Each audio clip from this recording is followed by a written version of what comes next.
Starting a YouTube channel was not on my bingo card for 2025, but I just returned from a Vipassana 10-day meditation retreat, and I feel like I could do anything. That little voice that has always been in my head that's telling me, you can't do that, or you're going to look so stupid, or what are people going to think? I'm not going to lie, it's still there a little bit, but it has quieted down so freaking much. Hi, my name is Tracy, and I just returned from a Vipassana 10-day silent meditation retreat about 21 days ago. So I'm about 3 weeks post-retreat, and I just felt super called to share my experience. This video is definitely not to convince you to go in any way. This retreat is so intense, so challenging, both physically and mentally and emotionally. All of the lees, like it will challenge you in so many different ways. So definitely not trying to convince anybody to go. I just want to share kind of like the Cliff's Notes version of what is Vipassana, what's the retreat like, and some personal experiences. So you can get a sense of what to expect if maybe you're thinking about going, and it can help you decide, or maybe just satisfy your curiosity. Or maybe my mom is going to be the only one that watches this. So, hi mom, can you like the video? So let's get into it. What is Vipassana? Vipassana is an ancient meditation technique that is there to help us learn how to observe our thoughts, our feelings, and most importantly, our physical sensations within our body without judgment. And yeah, Vipassana is rooted in the teachings of Buddha, but it is 100% secular. And so that means there are no scriptures to read. There's no rituals that you're performing. You're not taking anybody's word for the benefits that you're going to get out of this experience. It is 100% experiential. Just do the practice, see the benefits, and kind of choose for yourself. And that's what I really, really loved about it, is that I could start to feel the benefits like as soon as I started learning Vipassana meditation. It was absolutely insane, and it's only gotten better 3 weeks out. The practice starts from the very simple idea that all human reactions start from a sensation that we feel in our body, not from the external event that we think we're reacting to. And this manifests in so many different ways. Let's imagine that there are two people and they both have their phones out, they both are getting notifications, and they both get butterflies in their stomach. And person A happened to go on an amazing date last night. And all day they've been hoping to hear their phone ring. And so when they hear that sound and then feel the butterflies in their stomach, their brain is calling those butterflies good. They're calling those butterflies excitement. So they're immediately reaching for their phone because they want to check it. Meanwhile, person B, same butterflies, same exact sensation within their body, they are in a fight with their partner, and their partner stormed out about 20 minutes ago. And so they hear the buzz of their phone and they think it's another nasty text. So they get the butterflies, but their brain is interpreting them as dread or anxiety, fear. And so they're like, I don't want to pick up that phone. Or they do something to numb that feeling.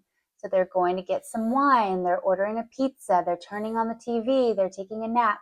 They don't want to feel that sensation. In both cases, the sensation arose and it was neutral. It's literally just a feeling in our body, some butterflies.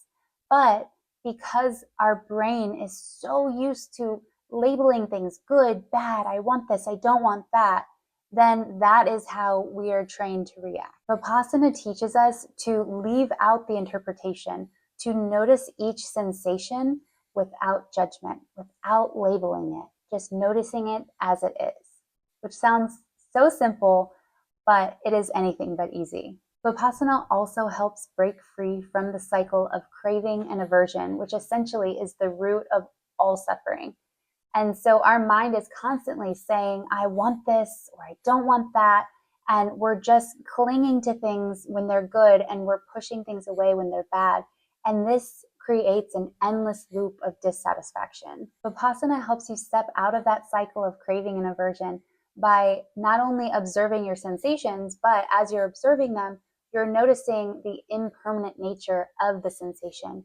Each one rises and each one falls. Each one comes and each one goes away. Imagine craving as clinging to a wave, hoping that it will never crash, and aversion as wishing that the tide will never come in. And what Vipassana teaches you is just to watch the waves rise and fall as the tide comes in and then the tide goes right back out. Knowing that if the tide rushes in and knocks you over, it's going to go back out and you'll have a chance to stand again. And if that wave you loved so much crashes, then you realize another one is going to be swelling and rising and taking its place. This understanding of impermanence is absolutely life-changing. And by observing our sensations without clinging to them and without resisting them, you retrain your mind to respond with equanimity instead of getting swept up by your reaction. And it's not about ignoring life's ups and downs, but more so learning how to stay steady when they're happening. Over time, this practice brings a really profound sense of peace, but even more so freedom, because you're no longer being ruled by your cravings and your fears. Okay, so all of this may sound great in theory, but how do you actually learn to do it? And that's where the retreat comes in. During the retreat, you're immersed in 10 days of silence, meditation, and self-reflection. So let me take you through what the retreat is really like. The first thing to know is that you practice something called noble silence for 10 days. And what noble silence means is silence of body, speech, and mind. And so speech is quite obvious. You're not supposed to be talking to other people, really kind of keeping quiet, but also through body language, there's really no gesturing. You're not supposed to like make any eye contact, really kind of keeping your head down, keeping to yourself. And then mind, obviously, just trying to keep your mind as quiet as possible. So the silence can feel really intense at first, but honestly, it makes sense and it worked really nicely to help eliminate just distractions and allow you to go deeper in your mind and also avoid that sense of comparison. So like when you're trying something new or learning something new and you start talking to people and maybe they're getting it faster than you or having some sort of different experience and you start to doubt yourself or feel less than. So it was actually really nice not having the ability to kind of chat with people and see where they're at with the process and just fully focus on myself and where I was at with the process. You can talk to the assistant teacher if you have questions, and you can talk to the manager if you need something. Or if you're like me, you can talk to a random cat, because I accidentally yelled, "Hi, kitty," on, I think it was like day 6 or something like that. We had a cat on campus, and I'm sorry, I can't not talk to a cat.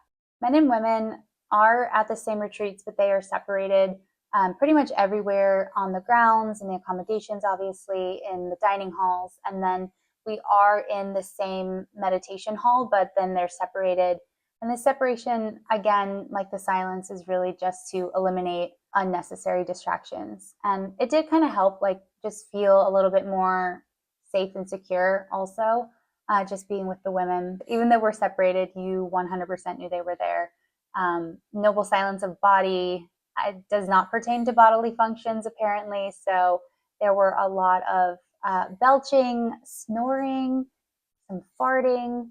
To be fair, the food is vegetarian, so there were a lot of beans. As far as accommodation goes, I was so lucky. I ended up at Kaufman, Texas, and I had my own private room with an ensuite bathroom, very lovely grounds, really nice accommodation. But I did learn after the fact, after talking with some people, and there are places where you will have a roommate. There are places where you will have double bunk beds and several roommates. So if privacy is something that you value, or if that's something that's really important to you, then definitely do your research before you choose a retreat center. Personally, for me, I loved having my own space and just having kind of some privacy and some areas to decompress at the end of everything, because it is very intense.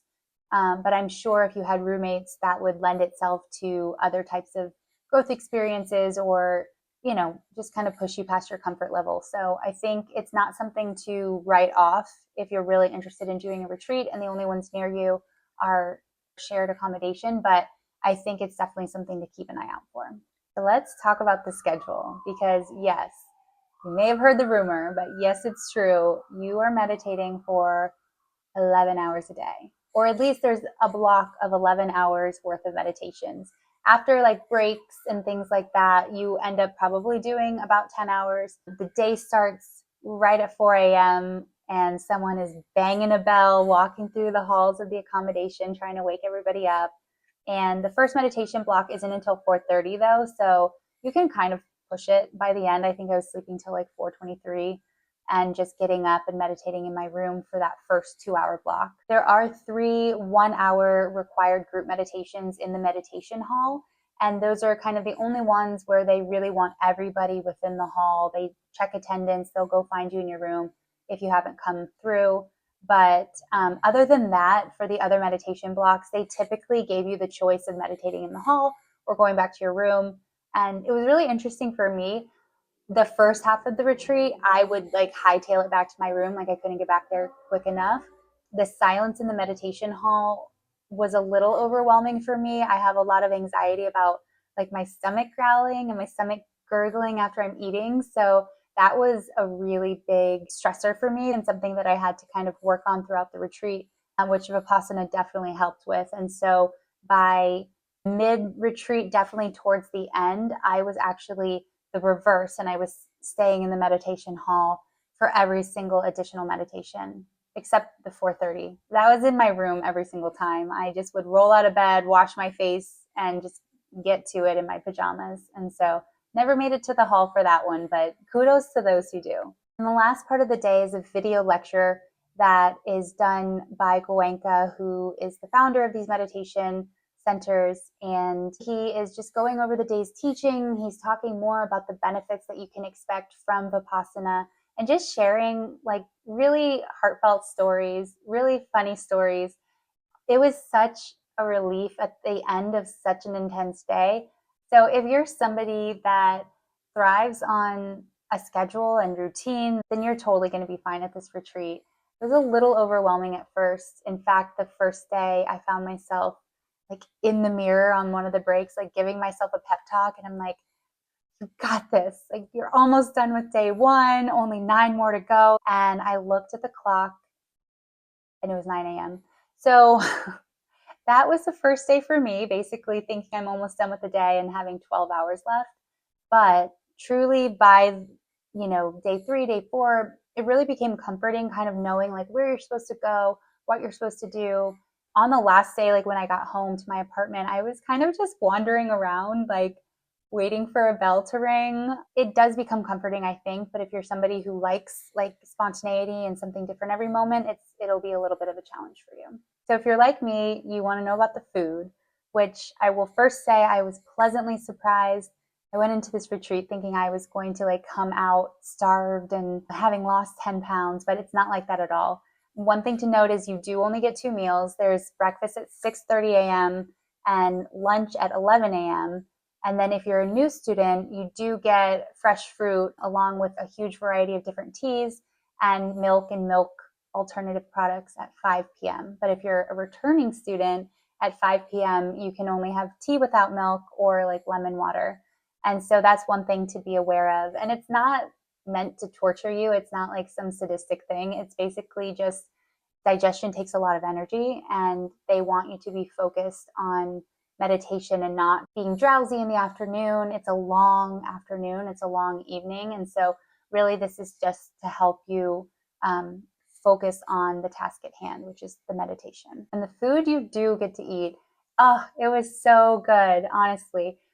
Breakfast was the same every day, fresh oatmeal every day with these like, I guess, steamed or cooked prunes. I don't really know how they made them, but they were delicious, kept things moving and grooving.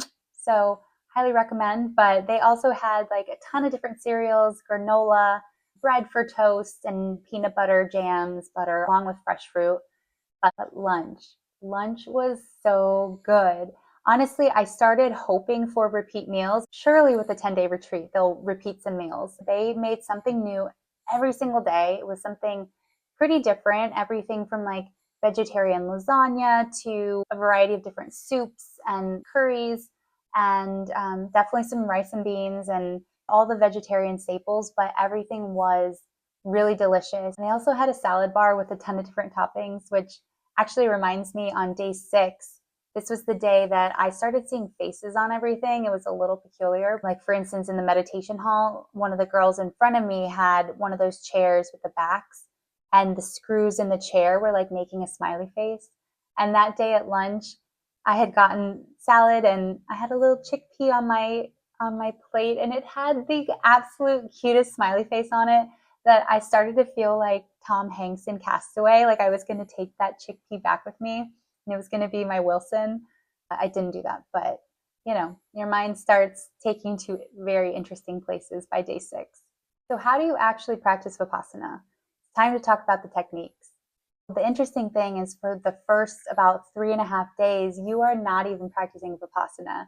They start you off with something called Anapana meditation. And essentially, it's just focusing on the inhale and exhale of your natural breath out of your nose.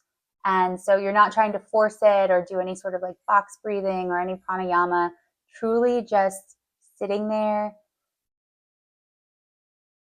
inhaling and exhaling. This, the first day, that's all you're doing, just watching the breath in and out of the nose.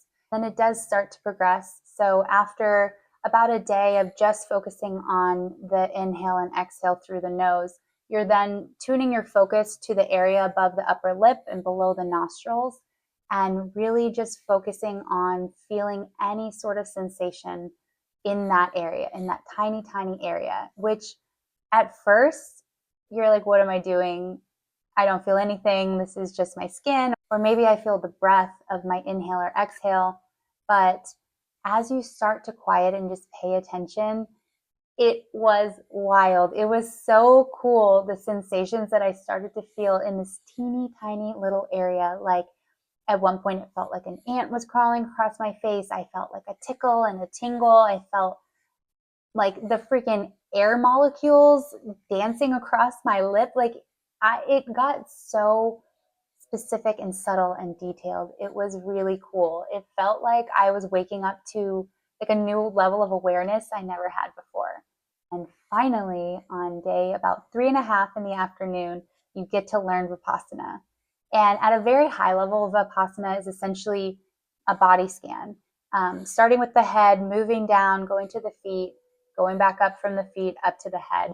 You're really trying to focus your awareness on each part of the body, not missing a single part of your body, and tuning in just like you did at this very small area underneath your nose to feel any sort of sensation that you can. Whether it is the most subtle of like the air molecules dancing, or very, very intense sensations like pain or discomfort or tingling, like pins and needles from your foot falling asleep. It's the whole spectrum that they want you to start to tune into.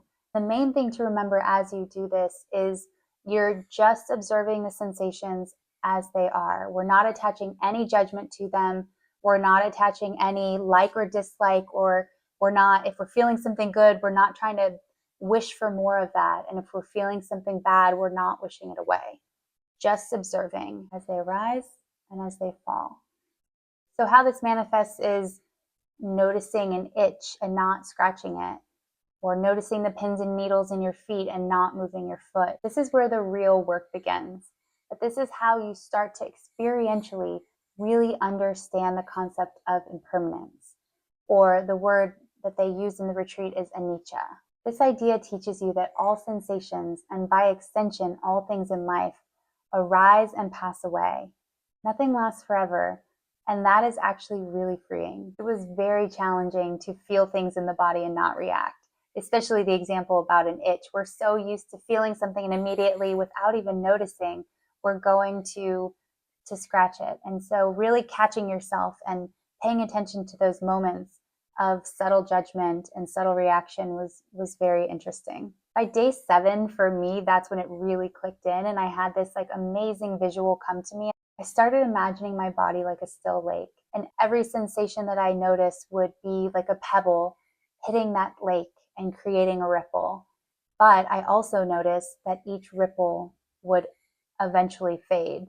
And yes, some were definitely bigger ripples than other. I have a lot of hip pain from an injury from a couple years ago, and I struggled a lot with that and trying to not react to that sensation. And so that was really like a boulder going in my lake. But even that intense of a pain, I was able to almost dissect the pain and see it in its layers. And really, it wasn't pain, it was a sharp, vibration or a tingling or an electric jolt or a buzzing.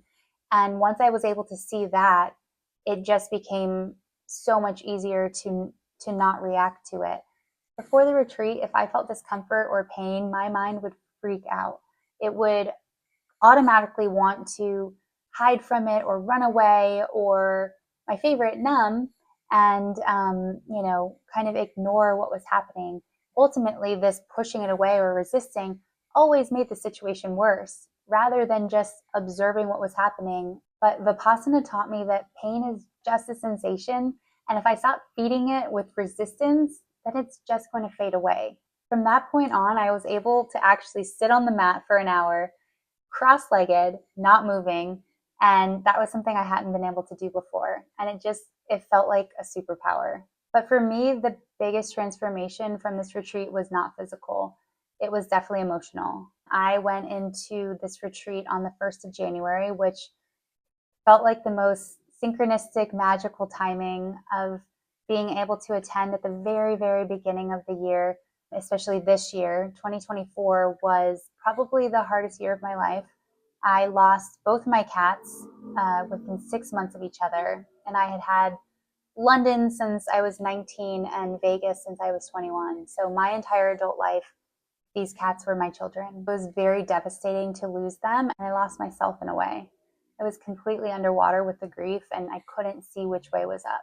During the first few days, learning the actual Vipassana technique, memories of them were flooding my system. And normally in my daily life, I had been pushing them down because I had to function. I had to still go to work and be a human, even though I was a shell of myself. And in the Vipassana retreat, there's nowhere to hide. You can't push anything down because it's going to just keep coming up. So I just let them come, and I sat with every memory, every regret, every sadness, and I cried. I had 3 different silent sobbing sessions in the group meditation hall, but it was so cathartic. It felt like that sumo wrestler that had been standing on my chest since their death had finally stood up. I just felt this immense sense of relief. And that was when the true meaning of anicca really hit home for me. That everything, including grief, including deep grief, comes and goes. And it doesn't have to control me or define me. That realization alone made everything in this retreat worth it. The intensity, the challenges, the struggles, the silence. That freedom was worth it. So as I mentioned, I'm about 3 weeks post-retreat, and the benefits that I'm experiencing are absolutely life-changing. Outside of what I mentioned of being able to physically do things I hadn't been able to do before and having healing from intense grief, I have had some more subtle changes, but life-impacting changes. I am getting up at an absurd hour every morning. I'm setting my alarm for like 6, but I'm waking up at 5:35. I was getting up at 4:30 last week willingly, and I haven't had coffee since before the retreat, which before I was highly addicted, I would have at least 3 cups a day. I haven't napped since before the retreat, which naps used to be my entire personality. And I'm meditating 2 hours a day, 1 in the morning and 1 in the evening. All of this is just happening. I don't have to use willpower. I'm not struggling to do it. I'm not dreading the day. I'm waking up happy and excited and looking forward to my meditations. It's absolutely wild. I feel like me, but just an enhanced version of me. The biggest shift is that my emotions don't hit as hard. And if they do come and hit hard, they don't last as long. So, for example, last week, I got a lovely email from an old vet that was a happy birthday London email for my cat that passed. And it would have been her 19th birthday. And I burst into tears, as you would expect. But I was able to allow the sadness to come, experience it, honor it, and then release it. And the whole experience was about 5 minutes from seeing the email to crying. to being okay and deleting and unsubscribing the email. But it's just really interesting to start to witness the benefits of this practice happen in real time. So I know everyone's journey with Vipassana hits differently. So if you've been, I would love to hear from you in the comments below. Or if you're thinking of going and you have any questions, please let me know. I'd be happy to answer them. And I'm definitely planning on making more videos about Vipassana, but also about a ton of other things regarding spirituality and personal development and just becoming the best version of ourselves that we possibly can. So if that sounds interesting, go ahead and hit that subscribe button. And thank you so much for watching.